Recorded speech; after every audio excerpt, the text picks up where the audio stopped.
Why? To commit genocide? No. To judge them for sacrificing their babies on altars, which is the same thing the Hittites and the Canaanites and the Philistines were doing. And God says, you pervert the worship of me in that way to the point of sacrificing your child on an altar to me, you will be judged for it. And he judged first those Hittites and Amorites and Aggites, and then he judged the Jews for that kind of evil. See, I think the real question, Tucker, is, do we give God the right to judge? Now, here's what's fascinating about this issue for me. When I step onto a state university campus, I know that the majority of professors are going to basically say, Cliffe, if you abuse a young African-American kid and the police come up to you and they say, what are you doing, Cliffe? And I said, well, this kid deserved it. I just beat him to a pulp. If the police officer looks at me and says, let's go to Starbucks together, you all would be outraged. What incredible racism. What amazing injustice. Good. Don't make the same mistake with God. If you define God as being love, lovey-dovey, and expect him not to judge me for whooping up on the African-American kid, if you expect God not to judge me for my evil, then let's be real honest. That kid doesn't matter to God. The same way, if the police say to me, let's go to Starbucks, after I whoop up on an African-American kid, they're saying something very clearly. Cliffe, that little African-American kid does not matter. If God doesn't judge, he does not love. If God doesn't judge, it means people do not matter to God. And the opposite is true. People matter to God, and therefore when we mess with each other's heads and bodies, he judges us. I don't, however, see the message of forgiveness between people in the Old Testament in the way that I see it in the New Testament. It does seem like there was a change. I mean, no one in the Old Testament that I read was saying turn the other cheek. Okay. That you can't be forgiven until you forgive, which are like central messages, obviously, of Jesus. So that seems like a change to me. Okay. I would agree with you that indeed it's not articulated quite as clearly as it is in the New Testament. But gosh, you got to read the book of Hosea. Hosea is married to a woman named Gomer. Oh, yes. They have a little baby, and Hosea is holding that little baby in his hands, and all of a sudden he realizes, I ain't the daddy. Yeah. Number 2 child, same thing. Number 3 child, same thing. Hosea is holding that little kid in his hands, and all of a sudden he realizes, I ain't the daddy. It gets to the point where Hosea has to go down to the slave market to barter against other men to buy back his wife. And God is banging on Hosea's doors saying, Hosea, do you know the pain that you experience over your wife's sexual unfaithfulness? Well, that is the same pain that I experience over human beings who've been unfaithful to me, who I created to love me and live in relationship with me, and they turn their backs on me.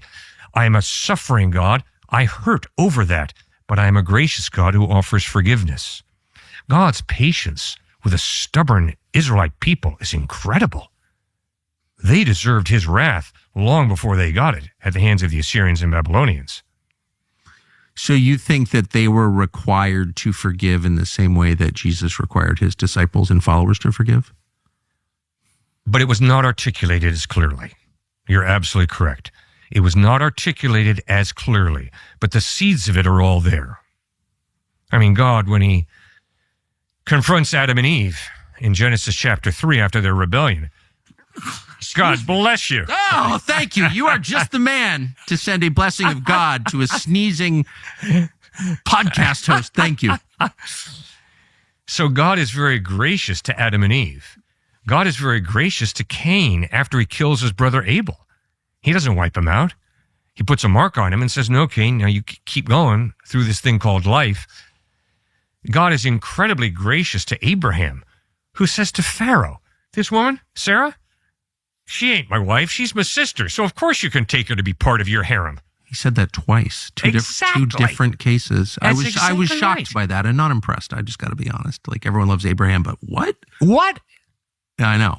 It's amazing. I know. They never taught that in my church. God is clearly gracious and forgiving. He created people and he wants them to thrive. Yep. I got that message all throughout the Old Testament. What I didn't get was the command that people should be gracious to each other. Didn't get that.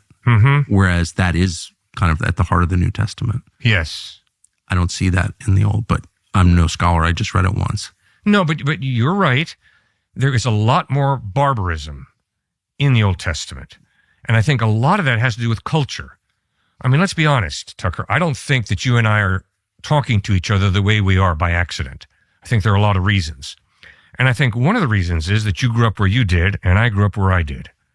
And you and I were privileged to have a lot of wonderful people pour some very good teaching into our lives.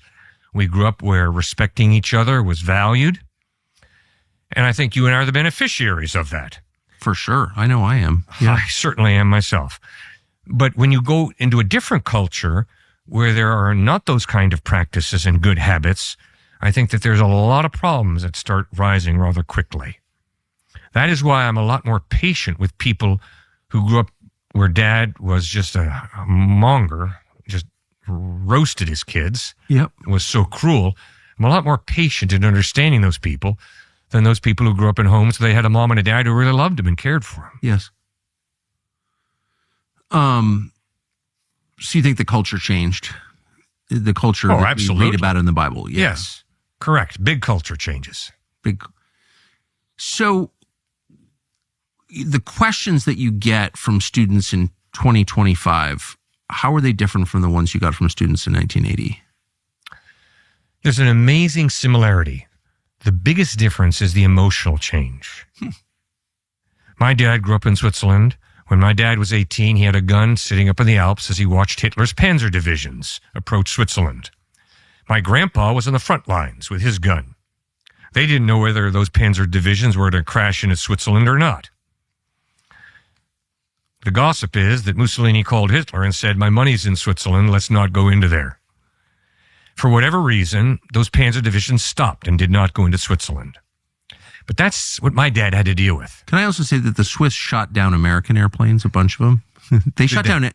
Well, absolutely they did. They killed a lot of Allied airmen. Wow. You couldn't fly over Switzerland, and the Swiss were like pretty determined to enforce that rule. Wow. Being like ornery mountain people, Yeah. which they definitely are. And yeah. No, they didn't want anyone in Switzerland, Right. period. Right. Sorry, it's my favorite fact, and I don't want it to be lost to I love history. it. Yeah, I I love do it. too. I mean, I'm not for killing American airmen, No. of course, but I am for sort of independence. Yeah. That's excellent. Sorry That is to great. interrupt. Okay. So that's what my dad went through as an 18-year-old. I was speaking on campuses when President Trump won the first time. Yes. And I watched 18-year, 19-year-olds, and 20-year-olds go for grief counseling because Donald Trump won. That's amazing. Yeah. You talk about emotionally fragile. Yes. The difference between a guy sitting up in the Alps watching Hitler's panzer divisions come Yes. and having to have the emotional courage and the emotional strength to handle that versus I got to go to a crying room because Donald Trump just won the election. I mean, that's pathetic. That is tragic. Yes.